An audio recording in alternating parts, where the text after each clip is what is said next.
Agrippina, but you can call me Hex. I wanted to show you guys something really fun and special that I found at an antique mall this weekend. I'm actually really geeking out and excited by it.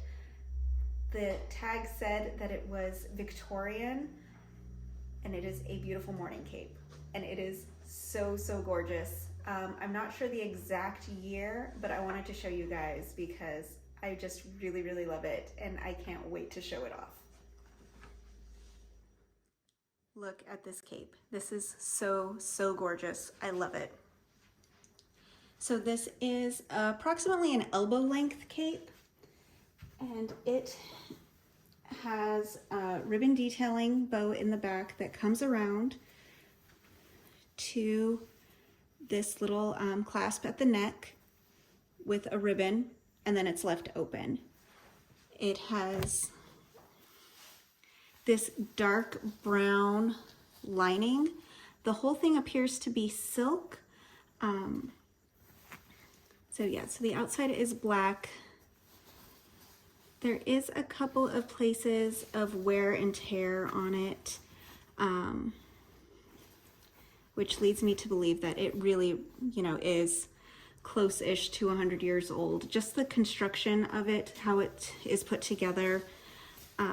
The beading on it is very indicative of that late Victorian style, especially for mourning wear, where things were embellished with jet or black glass beads a lot. These don't appear to be jet, they appear to just be plain glass beads. The stitching on these is very delicate. It's coming out a little bit, but you can actually see the stitching on it. Super gorgeous. The collar, you can see here, is all hand stitched with these tiny little delicate stitches to get the embellishment, the bow collar on. It's a little bit scrunched. I think somebody probably had this packed up in a bag or a box or someplace. I might try to gently steam this back into place just to get this back to where it was. I just want to be really careful not to cause any further damage to it because it is just really delicate. And then when you're using these natural fibers as well, you want to make sure that you are treating them like they are, actual living fibers. The ribbon clasps on here, they're both frayed at the end. I haven't decided yet if I'm going to attempt to clean this up. I might just get some really nice, nice thin silk thread and turn it in and fell it down a little bit, just so it doesn't have this exposed raw edge that will just continue fraying. But I am just so excited by this garment. It is gorgeous, very elegant, beautiful for any Victorian costume or dress. I'm gonna do a little bit more research on it just to see if I can figure out exactly what the fiber content of this is. Like I said, it does appear to be full silk, and the beading, just to reinforce it a little bit, the tag on it when I saw it at the antique mall said, Victorian, do not handle unless you intend to buy. And that is for sure, because just the little bit of handling I have done, I've already lost a couple of beads, and I certainly don't want to lose any more because they're super beautiful, and I want to make sure that I keep this intact as possible. So this is really fun.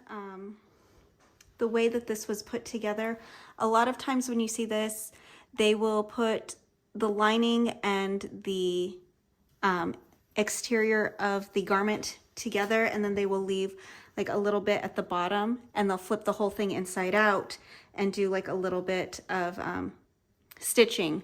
And so you'll usually see something here, but this is really fun because the whole bottom where there is the beading is all been done at once, and it looks like the beading was on a little bit of a like a piping kind of ribbon. And then, so they did the whole exterior, and then when they turned it through here and sewed it closed down the center seam of the lining. So that just gives it a really beautiful, nice finish all around the edge and from the outside. And then even here, you can barely see their little tiny hand stitches. And it's just like this little tiny bit where it was a little bit uneven, to show that this is where they turned the cape out and closed it up. So the tag had said, be careful with when handling, and they were not kidding, because just in this little bit that I have done, I've already lost a couple of beads. So I'm going to be super, super careful with this. But this did give me a chance to look at the beads a little bit more close up. Now at this time, late Victorian era, it would have been very popular to have jet beads or embellishments on mourning clothes. So I wanted to see if these were jet. Now jet is basically a fossilized form of coal. And so it'll actually has that kind of look, like it'll look like basically fancy coal. And if you rub it against a paper or ceramics, it will make a little mark like how a charcoal would. These obviously do not. These appear to just be like little tiny glass beads. Whoa, it got stuck on me. They are, you can kind of see, they aren't exactly the same size. They're a little bit uneven. So that just kind of shows that this is not quite a modern method of bead manufacture. They are a little bit jagged. They're not perfectly round. But then that does help because it gives it like that nice sharp edge to create that shimmer and sparkle off of. But they do appear to just be plain black glass beads. But I am so, so excited by this. I cannot wait to have something worthy to wear with it. So I think that's gonna be on my to-do list now, is to have an excuse to wear this gorgeous, gorgeous cape. I am so excited by this cape. I think it is gorgeous, and I am just really torn right now between just wearing it and incorporating it into my everyday wardrobe, which I would love to do, but it is a little bit delicate. So I think I'm going to have to do a little bit more research and kind of reinforce some of the beading and some of the seams and just be really careful with the silk. Probably what I will do is copy the pattern and make a recreation exact as possible. And that way I can have something that's a little bit more everyday wear, and that this one I can keep for special occasions or just for photography. But I really, really love this cape. I'm so excited to have it, and I think it'll be an amazing addition to my collection. Thank you so much for watching, and just let me know if you have any comments or if you have noticed anything about this cape or have anything that you can add to it. Thanks.